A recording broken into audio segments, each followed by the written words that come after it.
Hello again. Welcome to Ballot Ministries. We're moving on with the Sermon on the Mount again. Please don't forget, catch up on the website, okay, for the previous series. Today we're talking about the secret life, and we're starting with the giving part of the secret life. And Maurice is going to explain to us. Today we're talking about giving, almsgiving. Thank you, Maurice. If you just can take us to, Maybe I should just read the Matthew part that we're into chapter 6 now. This is starting a brand new section, and there's a brand new book. This is book number 3. This is like the third module. It's called The Secret Life of a Disciple. I'll explain it in a minute, but that's available from the website www.barrettministries.org.uk or from Amazon as a Kindle download or a paperback. So let me read the section. Chapter 6, verse 1. Take heed that you do not your almsgiving before men to be seen of them. Otherwise you have no reward of your Father which is in heaven. Therefore, when you do your alms, do not sound a trumpet before you, as the hypocrites do in the synagogues and in the streets, that they may have the glory of men. Verily I say unto you, they have their reward. But you, when you do your almsgiving, don't let your right hand know what the left hand's doing, that your alms may be in secret, and that your Father which seeth in secret himself shall reward you openly. That thy Father may see you doing these things in secret and reward you openly. So this is a brand new section, so I need to just explain it. I've called this The Secret Life of a Disciple. Chapter 5, we've looked at the examples of how love fulfills the law. Yeah. And it's exposed us all. Joseph and I have been exposed, we've not murdered, thank God, but we can't say we've never been angry. Yes. We've never committed adultery, thank God, since we've been married, but we can't say we've never had lustful thoughts. So God's exposed the roots of our very heart, that it's not perfect yet. No. And so we all have a secret life. We have the life that we have in the church or in the community. God bless you, brother. Hallelujah. Praise the Lord. How you doing? Wonderful. What we project for people to see. That's the hypocrite part of us. Yeah. That's the facade. Yes. But inside we have a secret life. And hopefully you've all been exposed as we have. Every time we go through it, we get exposed. And that's good. Yeah. So the only answer to a secret life of Adam is a secret life with Jesus. That's the only antidote, the only way to change it. You can't, an outward life, you can turn over a new leaf and change your outward life. So I used to be a fighter, but now I don't fight. I used to swear, but now I say praise God. That's just your outward life. So an outward life can be changed by another outward life. True. But a secret life can only be changed by another secret life. It's the way you put it is so good, because when I was reading before, you just read it, but you don't know the context on how to apply it. Right. But we put it very well that it's like if you want God to change something, He gives you instructions so you can put them in practice. Yeah. And this is really practical, because I was just reading it, like when you give, but you don't think about it as a secret life. No. Yeah. But how can an outward life change a secret life?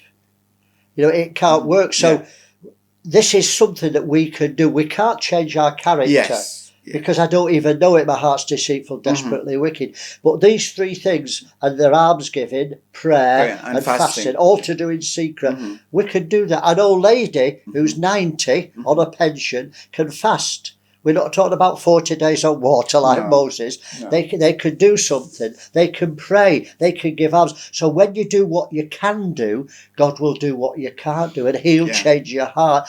But because Christians don't practice the secret life, their secret life never changes. Yeah. Maurice, and so they have to live an outward life, and everything's good, and I'm walking by faith, and it's all. But inside, sometimes Christians are dying. They're talking faith, but they're confused. They're in pain. And that's what I think this study is so important, because Maurice, until I met you, I didn't know this.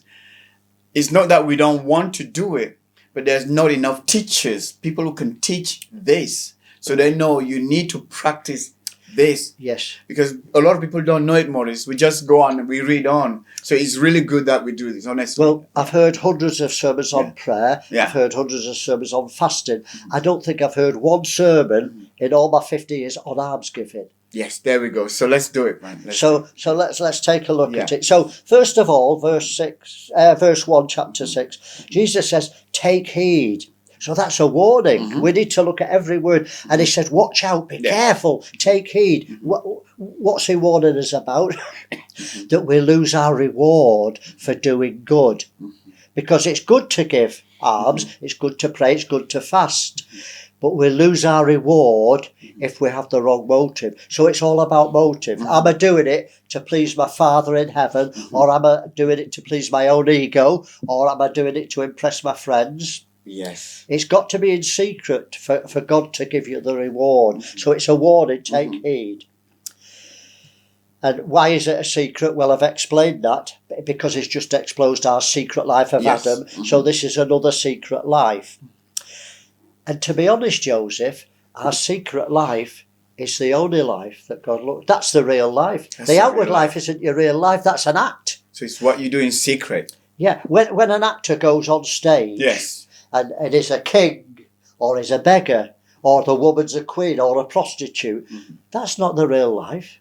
She goes home, she's a housewife, or she's single, or she's whatever. So she's a mother. The outward life of acting is not the real life. The real life is what nobody sees. We don't know how the actor lives. We think, what a great actor.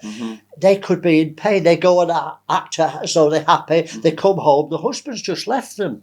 The children are on drugs. So the outward life is never the real life. We think it is. Church life is not the real life. When you go to church, we all act. It's very difficult not to, even the pastor. And Maurice, this is so important because Christians don't try to act differently in different positions. We have only one life, the secret life. That's the real life. The one that God looks at. He doesn't look at the outward because he knows. And sometimes you've got to, if I go to a full gospel businessman's dinner, I wouldn't go like they said, wear a tie and a suit. If I go to talk to beggars, I don't need to wear a suit. I can wear my jeans and sit in the dust with them. So, you are different things to different men. So we understand that. But the secret life is the real life. That's the one that God looks at, because I can do all the right things with the wrong motive. And we've looked at that. So that's the one that God looks at. So really, my Christian life, where's my priorities? I should prioritise the secret life, not the outward life. Not my church life, that's not the priority. Not my witnessing, but the secret life, that's my real life. When nobody sees you. That's the priority, because that's the only thing that will make me the bride of Christ, the only thing that will change me. The outward life won't change me. In fact, doing good deeds could make me proud, self-sufficient. Yeah, you can talk about it. Yeah. But the secret life, I've got to keep it quiet. So it's humbling, just the fact that I can't tell people what I do. Yes. Yeah. So outward works are of faith. So I'll read what I put. We must prioritise our secret life so that the outward works of faith are unassuming righteousness, not duty. Dietrich Bonhoeffer, that great man who got killed just before they liberated the Buchenwald prison in Germany.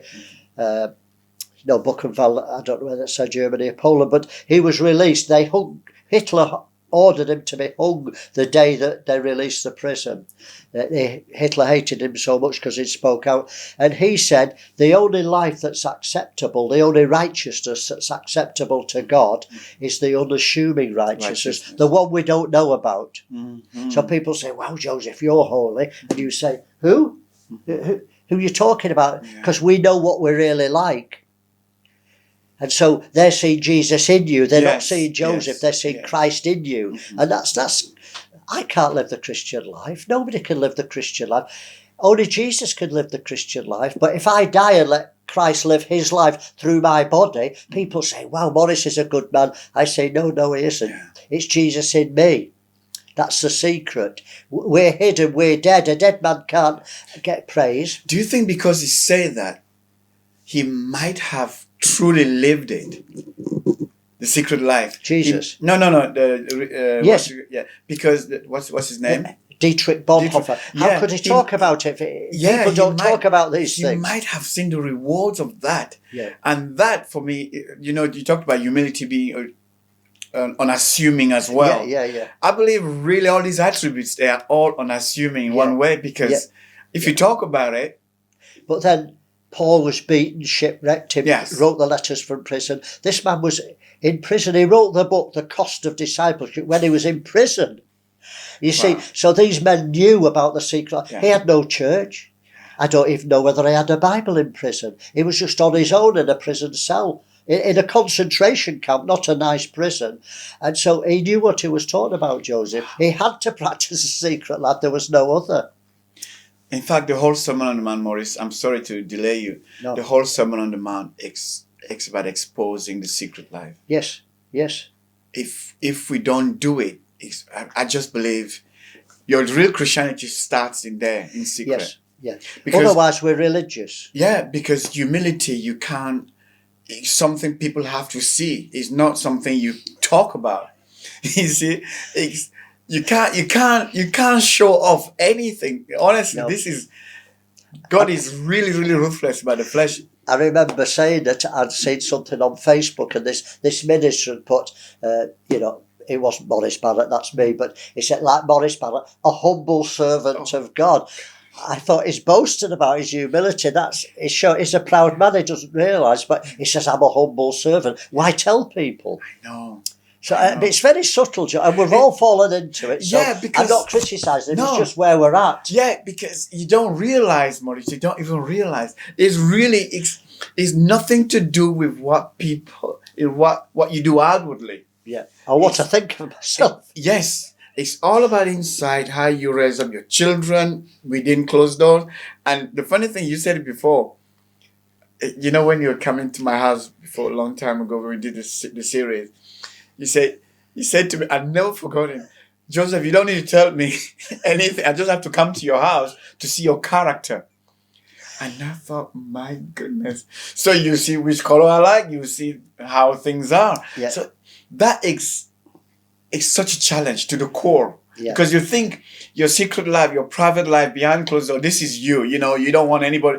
But God is like, I want to be in there. I am in there. I see you in your secret life. Yeah, that's why it said ministers must be given to hospitality. Yes. You must allow people to come into your environment close and see how you treat your wife, how you treat your children, what you do under pressure. That's one of the reasons you're given to hospitality, so you're open. Yeah. That's why Jesus walked and taught and ate and slept with his disciples. He didn't meet them every day for a lecture and then they go home. Yeah. He lived with them, so they saw. They said, we handle the word of life. Yeah. We touched him, we walked with him. Yes. We better get back to the notes. Yes. So, almsgiving, what's the definition of almsgiving? Well, in the dictionary it says piety, to the poor, charity, compassion. So, there's a couple of scriptures in the Bible that talk about almsgiving, so that's enough to give people an idea. Luke chapter 12, verse 31. Mm-hmm. I'll read from 31 to 34. And this is the Sermon on the Mount in Luke. But rather seek the kingdom of God, and all these things shall be added unto you. Fear not, little flock, for it's your Father's good pleasure to give you the kingdom. Sell what you have and give alms. Fancy saying that? He said to the rich young ruler, sell what you've got, give to the poor. He didn't say give it to the faith preacher. He didn't say give it Judas because he's my treasurer. He said, get rid of it. Yeah. We don't want it. Judas was already corrupt. He had his hand in the bag. So, don't give it the treasure. It will corrupt him. So give to the poor. And here it says it again. Sell what you've got.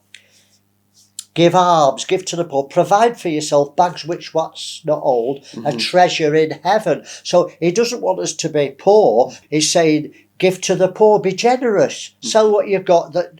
He didn't mean walk around naked, sell your clothes and your house. He meant anything surplus, that you don't need, that's luxury. Sell what you've got and give to the poor and put treasures in heaven. The reward Jesus will come behold, I come quickly, and my reward is with me. He's going to bring the treasures to reign on the earth. The wealth of the wicked is laid up for the righteous, but they want it now before Jesus comes. Now is the time to get rid of the wealth and feed the poor, the homeless, look after the persecuted church. And when Jesus comes, be over 10 cities, will reign. You want it now. I don't think many people believe. They don't believe there's an inheritance. No. But Peter says to an inheritance, incorruptible, reserved in heaven, reserved in heaven for us. Yes. No. Well, I won't need treasure in heaven. When I go to heaven, I'll have a new body. What will I need jewellery for? What will I need property and lands and houses? Yeah. But in the millennium, 1,000 years, that's a long time. Yeah. And so I think Christians need teaching on it. Yeah, they need teaching because we don't really truly, we read it, but we don't really believe it, Maurice. We don't really believe that. Because nobody's challenged us practically. Yes, practice. We say amen, which doesn't mean anything. It means I agree in my head. But if your heart doesn't agree, there's no action. Amen. So Acts chapter 3. This is another mention of almsgiving. And this is Peter and John who went to the temple and healed the lame man. Acts chapter 3 verse 1. Now Peter and John went up together unto the temple at the hour of prayer, being the 9th hour. And a certain man lame from his mother's womb was carried, whom they laid daily at the gate of the temple, which is called Beautiful, to ask alms. So in those days, the beggars would raise their hands and they say, alms, alms, alms. In other words, can you give me anything for the poor? Have you anything for the poor? Have you anything for the poor? Alms, alms. And then people would give money. So that's a man asking, begging, asking for alms, asking for help. And chapter 9, this is very interesting because this is Cornelius, a centurion. This man was a Roman. He didn't know about salvation at this time, and yet he was doing the things that he should have required, done. So it's chapter 9, verse 36. Oh no, sorry. No, this is this is Dorcas. Acts 10. Yeah. For Cornelius, it's Acts 10. So we'll look at that later. Sorry. This is verse 36 of chapter 9. Now there was at Joppa a certain disciple named Tabitha, which by interpretation is called Dorcas. This woman was full of good works and alms deeds, almsgiving, which she did. So this was a good woman because she gave alms. So there's some examples from the Bible. So it's giving to the poor, almsgiving. So back to Matthew, it's interesting because the 3 examples, almsgiving, prayer and fasting, they're not optional. He doesn't say, if you fast, do it like this. If you pray, do it like this. If you fast. He says, when you fast, not if you fast. So he said, when you do your alms. So we expect you to do it. Yeah, verse 5, when thou prayest. And then verse 16. Moreover, when you fast. So not if you fast. So it's interesting because all religions almsgive, pray and fast. The Muslims, they're very good at almsgiving. I believe you can walk into any mosque and get a free meal. Even if you're a Christian, you don't have to be a Muslim. They almsgive, they give to the poor. The Masons at the lower levels, they give to the poor. The Hindus, they all believe in almsgiving. They all pray. Witches pray. Muslims pray. Hindus pray. They all fast. Witches fast. So there's no benefit. They're just religious duties. If you're religious, you do those things. You almsgive, you pray, you fast. But Jesus doesn't want us to be religious. So this is nothing to do with religion. Oh, you're a Christian, so you pray. No, I don't pray because I'm a Christian. I don't almsgive because I'm a Christian. That's the religion. There's no duty. I'm free. I don't have to do anything. But if you want to be a disciple, this is about disciples. Discipleship. So if you want to be a disciple, it's not optional. But he's saying to do it with the wrong motive. You know better than a Hindu, a Muslim, a Satanist, because they all fast and pray. There's no merit in the act. Mm-hmm. The merit is in the motive. That's why he says do it in secret. Yeah. So when you give, so I've got 3 points. Number 1, this is not tithes. Good. We're going to we'll have a whole week. Next study we'll look at tithing. So I don't want to go into it. But this is not tithing, because tithing is given, well, if we look at the old Levitical priesthood under Moses, they gave tithes to the priesthood because they had no inheritance. Yeah. It wasn't given to the poor. They were told to leave the edges of the field for the poor, and the grapes, you know, when they've shaken the tree and got the grapes, whatever's left on the tree, they have to leave it for the poor. So there was provision for the poor, but it wasn't tithing. Tithing was specifically for the priesthood. Let's just look at it a little bit, because people may not see the next study. We need to include it in this. Deuteronomy, Numbers 18.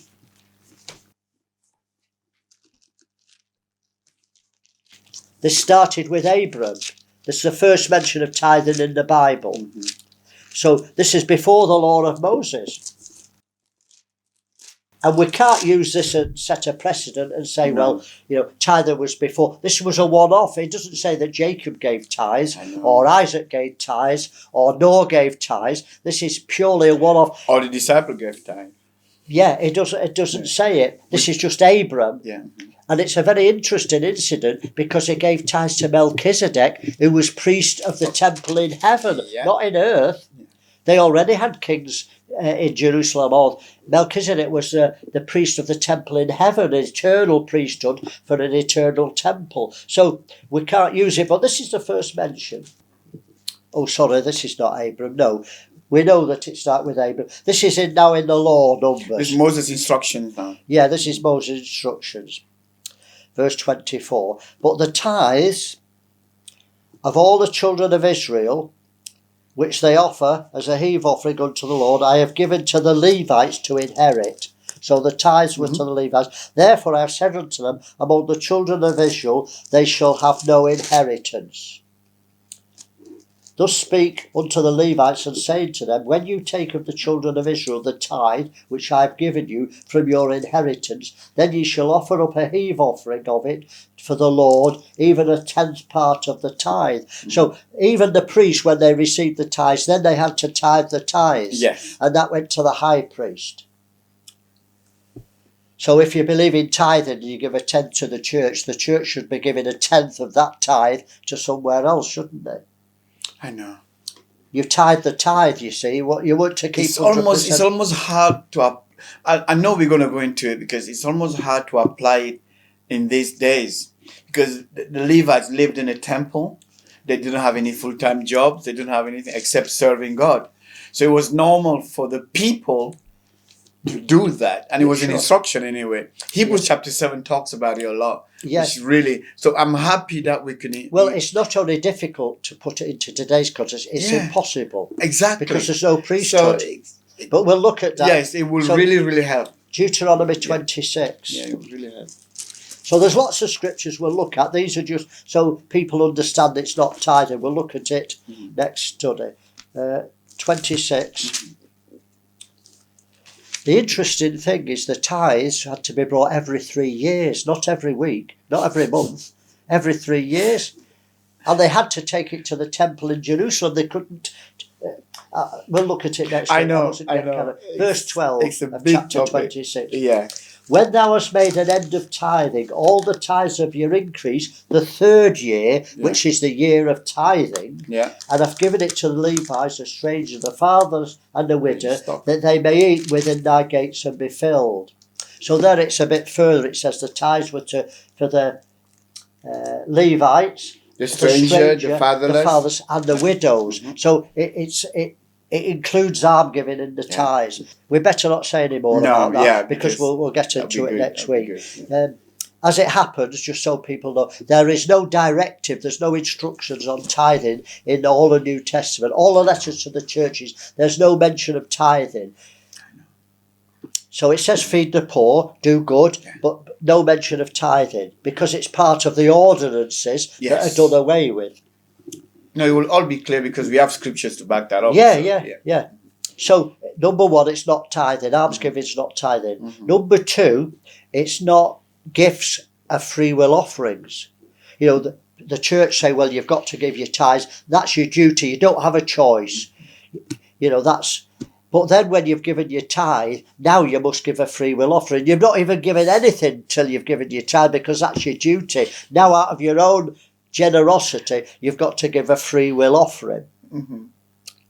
So they say that's, you know, for the upkeep of the church, for whatever, for evangelism. But that's not giving to the poor. No. That's giving to the church. And you've got your reward, because if you give to the church £1,000 for the central heating, then you have the benefit, you sit in a warm church. So you've got your reward. If I give £1,000 to evangelism, and then so many people are healed and saved, wow, I'm a part of that. You have your reward, and so you should. So you should, you know, if you pay £1,000 for the central heating, you're entitled to sit in the church and enjoy the benefits. Almsgiving is giving when you've no benefits. The beggar can't invite you back home, and there's just no way. Good. So let's look at some scriptures. Matthew 10. I'm laughing because people don't associate almsgiving with rewards, you see. Giving to the poor with rewards. People just don't associate. Because, you see, this revolutionizes thinking. Because you don't give to the poor what you don't use anymore. You need to give, even if it costs you, because it proves your motive. Generally, when we think about giving to the poor, we give the leftovers, reject kind of stuff. What's spare? Because imagine if the Lord has to reward you. Would you like him to give you the leftovers? No, if we see it as God sees it and intends it, Maurice, we will not be giving what we don't. We'll give out of what not just we have, but that is of value to us, and you give to somebody who can never give you back. Well, imagine inviting a poor person for a meal at your home, and then you all eat, and what's left off everybody's plate you put on their plate, and say you can have the scraps. You'd give him the same as you. In fact, he's homeless, so you'd give him more than you. This is it, because Isaiah 58 says it. If you extend your soul to the hungry, if you that's almsgiving, compassion. Absolutely. It's entering into what would you like to do? Would you like to receive the scrap ends of somebody? Exactly. Charity, giving away your worn out clothes that you don't need anymore. Why not give them a nice pullover, a nice jacket? Why give them the one that you would only throw away or use for painting in? And because we don't think like that, so we think we give them crumbs, and it's really. But now, this study exposes our hearts so much that when I give, I need to give something of value. Because our value they're made in God's image. I find this hard, Joseph, because my basic character in Adam is to be selfish and look after me. So this always challenges me. But does. I can't lower the standard because I'm weak. That's exactly what I'm trying to say. When we give, we need to give properly. Knowing that we have one audience, God. He's watching what we do. And it just upgrades it for me. Like, I need to make sure when I do it, not begrudgingly, you do it properly, and you... But God is watching at that. We lost it. But let's continue because... let me read Matthew 10, verse 8. And this is the way Jesus sent them out. So I believe that an elder, we'll say a pastor, but really a pastor's one of the 5 ministries to the whole body of church. A man who runs a church is really an elder in the Bible. Or deacon. So they're different. They should be looked after by the people. But those 5 ministries, apostles, prophets, pastors, teachers, evangelists, They work for God, not the church. Like if the church asks you to be, will you be our elder? Will you run the church? Well, if they ask you to run it, they should provide for you. They should, I say if they're all on bikes, they should say the pastor's got no bike, let's buy him a bike. Yeah. If they've all got Mercedes, everyone in the church has a Mercedes, they shouldn't let the pastor have a bike. They should say no, let's buy him a Mercedes because they can afford it. We're all So the pastor should live at the status of his church, not above them, and they should let him live below. They should say, we're all middle class, you should have a middle class life. We're all poor, you should be like us, pastor. And if you can't lower yourself to the people you're ministering to, you better go to a wealthy church. Don't minister to the poor if you can't become poor and one of them. Lord have mercy. Maurice, you want to start in verse 5 because it's for context sake. Jesus sent forth the 12 and said, go not the way of the Gentiles or the city of the Samaritans, but go to the lost sheep of the house of Israel. As you preach, say the kingdom of heaven is at hand. Heal the sick, cleanse the leper, raise the dead, cast out devils. This is for apostles. And then he says, verse 9, provide neither gold nor silver nor brass in your purses. Don't provide for yourself, nor scrip for your journey, neither 2 coats, nor shoes, nor yet stays. For the workman is worthy of his meat. In other words, you leave all and follow Christ. All the disciples, they left all and followed Christ. Peter and Andrew, James and John, they left the fishing, they left the business. But God doesn't expect every Christian to leave all. He doesn't expect every Christian to leave their job, to sell their business. These are people who are called to work for God, and they must trust God to provide their income. That's the a good workman's point. Worthy of his hire. So God told me 35 years ago, don't earn any more money the rest of your life. You're now working for me, because I was in the ministry but providing for myself, part-time and teaching music so I could have free time. And God said, and I've never earned a penny since, and God has provided. I have a car, I have somewhere to live, I have clothes, food and raiment, I'm content. Because if God commissions, then he'll provide. But it's not for every Christian, because he tells Christians, if you don't work, you shouldn't eat. And so every Christian should leave all and follow. You need to be called. You need to be called, and there will be evidence of that. The gifts and calling make way for a man. Absolutely. So if you say, I'm going full-time for God, and then God doesn't provide, you have to go back to work. And I know many men have done that. God's called me. I'm going to trust God. I'm going to live my faith like you, Maurice. And I think, you don't know how hard it is, Are you willing to go to starving point and have no clothes and no car before God provides? But it proves your calling. And they've gone back to work, and that's all right. It's a good idea, but you have to be... They're still doing God's work, but they're providing for themselves. Absolutely. But there's a difference. That fivefold ministry, they have to leave all and follow.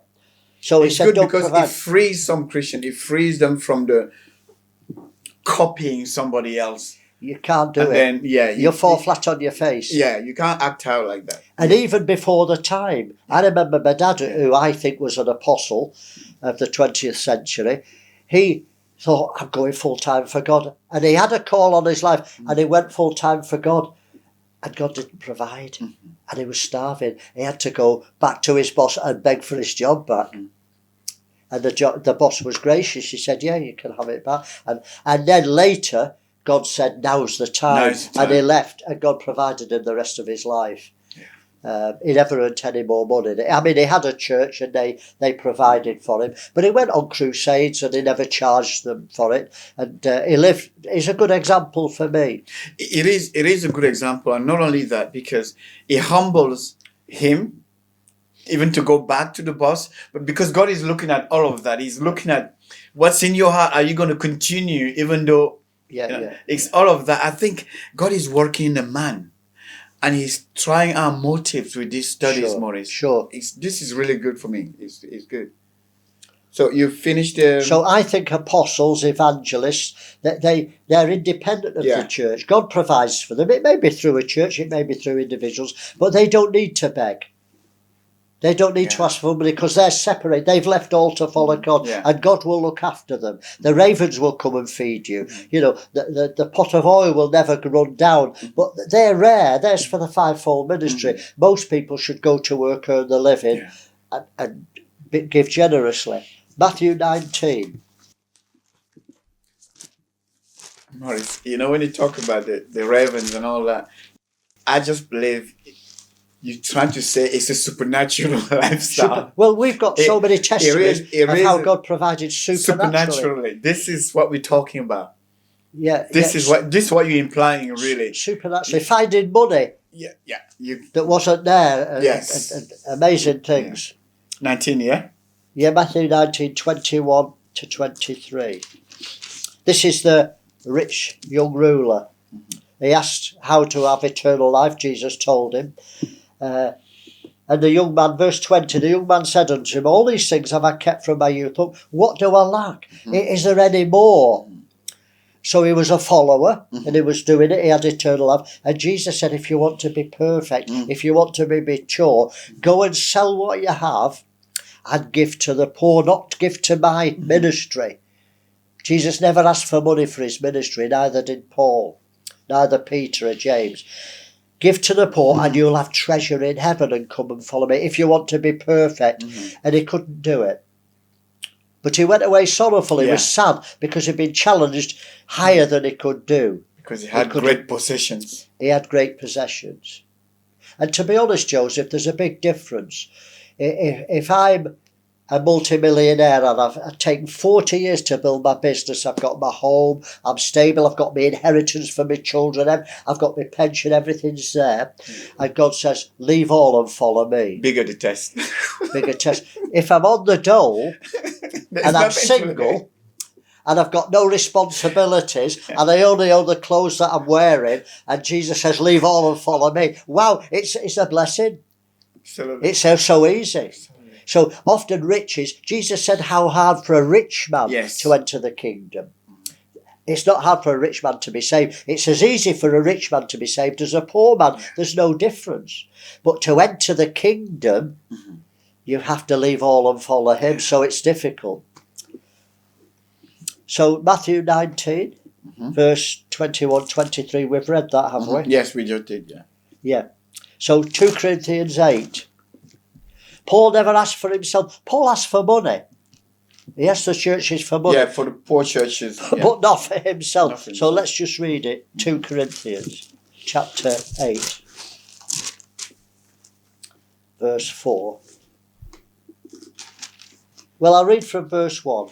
Moreover, brothers, we do you to know the grace of God bestowed on the churches of Macedonia, how that in a great trial of affliction, the abundance of their joy and their deep poverty abounded unto the riches of their liberality. So they were a poor church. For to their power I bear record. I'm a witness to them. That, and beyond their power, they were willing of themselves. So this was a poor church. And yet they, out of the poverty they gave, praying us with much entreaty. They begged Paul, please, Paul, accept our gift. And Paul said, you're poor. You're struggling yourself. They said, yes, but Paul, these are our brothers. This is the body of Christ. And they prayed us with much entreaty that we would receive the gift and take upon us the fellowship of ministering to the saints. And this they did, not as we hoped, but first they gave their own selves to the Lord and unto us by the will of God. So that's amazing. I made a note on that. It says first, a long time ago, they gave themselves first. Because what we're doing here, even though we're talking about giving, which is what you have, but one of the hardest one is giving yourself first.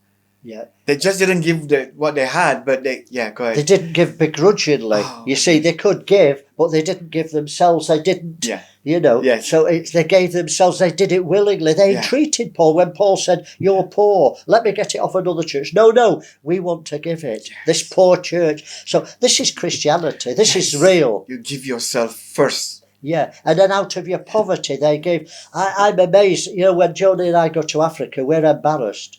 Honestly. We're embarrassed at the generosity of the poor. Honestly.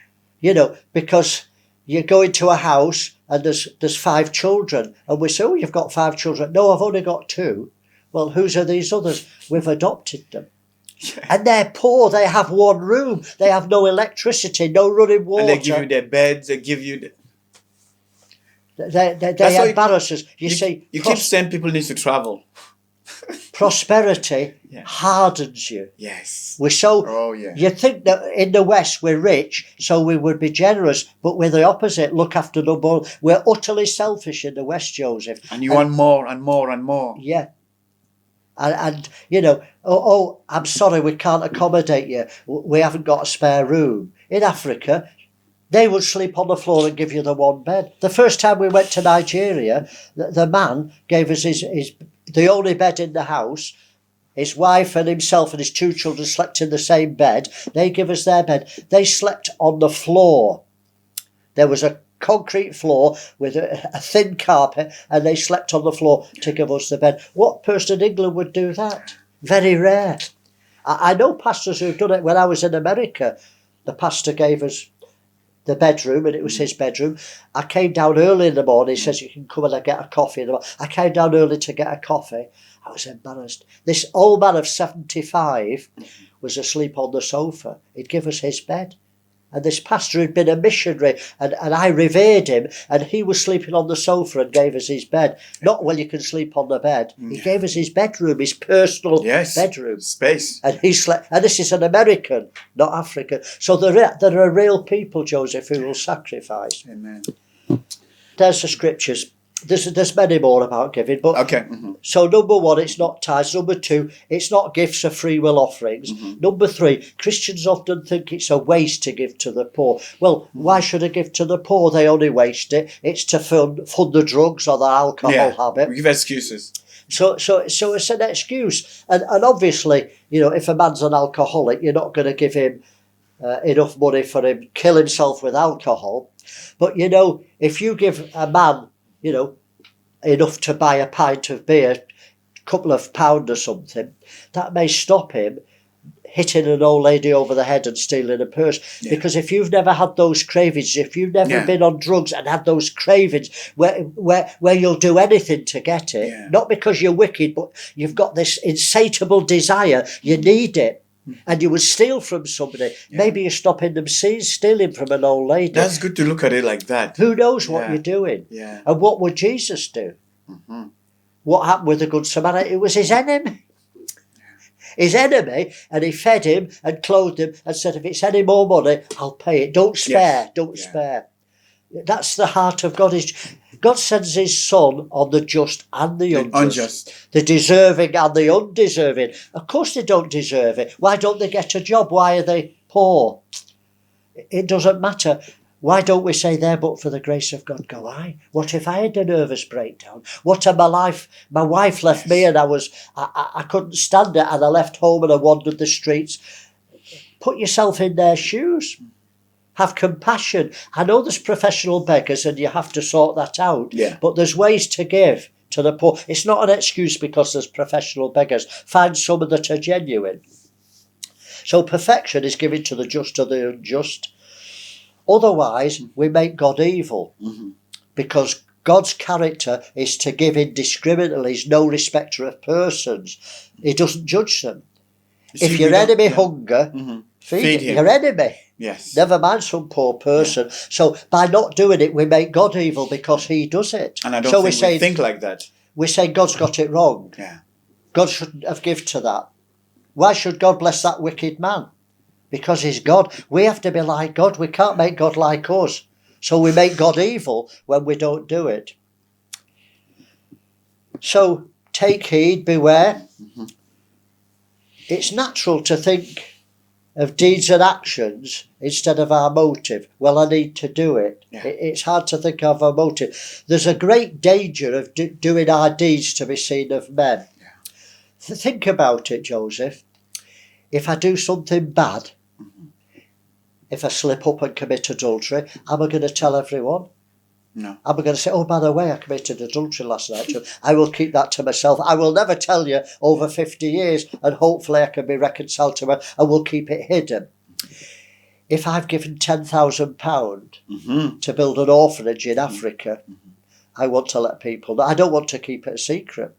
I may say, it in a nice way, a humble way, Yeah. but it's hard to do a good deed and nobody knows Yes. and get no thanks for it. What if you did it anonymously and the people who built the orphanage didn't even know it was you that gave the money? They can't praise you. And that's the purpose of these 3 next That's studies. the purpose, so that God Okay. will reward you. Your Amen. Father which seeth you in secret will reward you. But it's very hard because we want... but you lose your reward. As soon as I tell somebody of my good deed, They praise I lose my reward. Because they'll say, well, that's good. I couldn't do that. So let's come to a conclusion. The time's going. So verse 3 of Matthew 6 says, therefore, don't sound a trumpet. Yes. Don't let your right hand know what your left hand's doing. Now, that's a funny illustration if you think about it, because the same brain works both hands. Yeah. So how can I do something with my right hand and my brain doesn't know, my left hand doesn't know what I'm doing? It can't mean literally because the same brain works for both. It must be that it's unassuming, that I'm doing it so often. I see a need, I meet it, I see a need, I meet it, see a need, I meet it. I'm not aware of it. And if people say you're good, you think, what do you mean I'm good? Yeah. Because it's unassuming, it's what you do. It's like if you pray every day. It becomes a lifestyle, say, you're wonderful, you pray every day, don't you? And you think, well, I've been doing it for 40 years, that's just my lifestyle, that's not good. So it's unassuming, and that's the righteousness that God sees, the one that you don't know about. So your alms may be in secret. This is the key, that your alms may be in secret so that God can reward you openly, not necessarily in this life. When he comes, his reward's with him. So that's a good point, because not necessarily, because the whole thing was about to test your motive. Yeah. And that's what the next study is really going to be challenging. I mean, they're all challenging. But this one, Maurice, I just want, before we finish, I know we got about 5 minutes. Can you read, there was something you wanted to read on the first page inside the first, or the book, The Secret Life? You mean the chapters? There's something that you were saying that you wanted to explain. Well, the chapters of this new book, the first one, part 1, is life through death. Yeah. We have to die for Christ to live through us. I have to die to my own motives so that Christ can live through me. Yeah. And then the principles and the process of this life through death. The life of Adam dying so the life of Christ can manifest. The secret life of Adam dying so the secret life of Christ can manifest in practical deeds. And chapter 2, obedience to the secret life. And then chapter 3, principles of the secret life. And that's all before we start on almsgiving. So there's lots of things in this book that we won't say. So I suggest you get the book, and we've only got 50 minutes to an hour for each study. You can take your time with the book. Did you know I said, because some people don't know the content, so it's good for them to really, if you highlight it. My challenge to the end is, question, do you want the rewards of men or the rewards of God?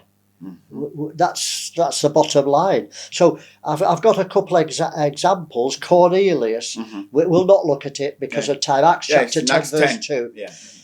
Cornelius gave alms, he prayed and he fasted, and he didn't even know Jesus. And Paul sent, God sent Peter to tell him the way of salvation, but he was already doing the things. Yeah.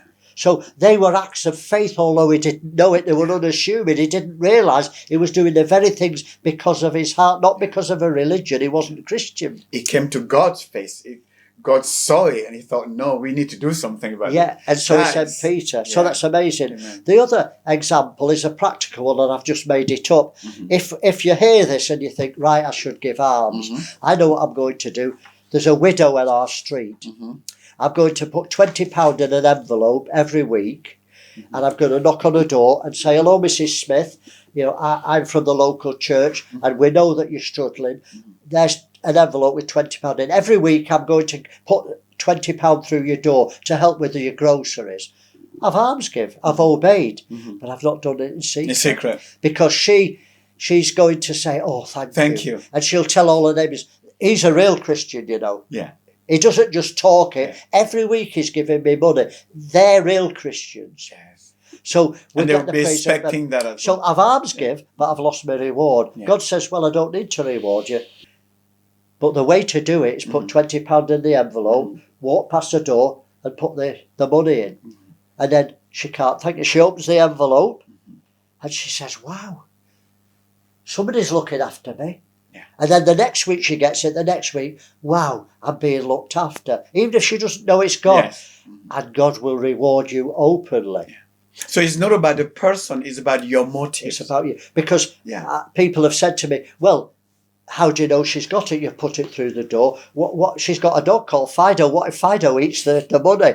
Choose the envelope. And I say, it doesn't matter. Yeah. You'll get your reward. It's not for Mrs. Jones, it's for you. You're not trying to control how it gets in there. You just do according to... You do it. You as give her unto the God. money. Pure. It doesn't matter what happens to it.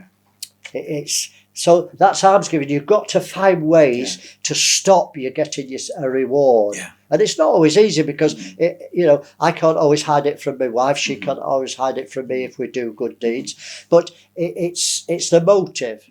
That's almsgiving. Absolutely. Guys, we just want to thank you because this is so, again, challenging. But we need to put this little principle in practice. As we start practicing, we know God is watching. We know God is the one that we're serving. And that, for me, is very important. Maurice, you want to just maybe pray just to close? Yeah. Father, I'm very challenged at this study because I find it so hard to be unselfish. Lord, I've changed a lot, I know that.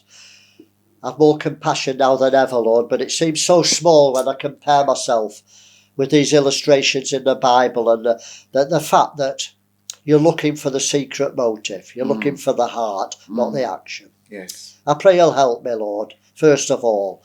And then I pray for all those who are watching, Lord, in every country of the world where they're watching it. I pray, and I know Joseph's praying with me, that you'll help us, Lord, to get that reality. That we're not living for this life. We're aliens, we're pilgrims, and we're looking for a city whose builder and maker is God.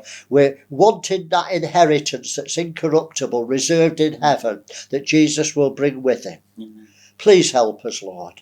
Convict us, challenge us, Lord, so that we put into practice the things that we're learning in these studies. I ask all this in the name of Jesus, who died for us to give us this wonderful, abundant life. Amen.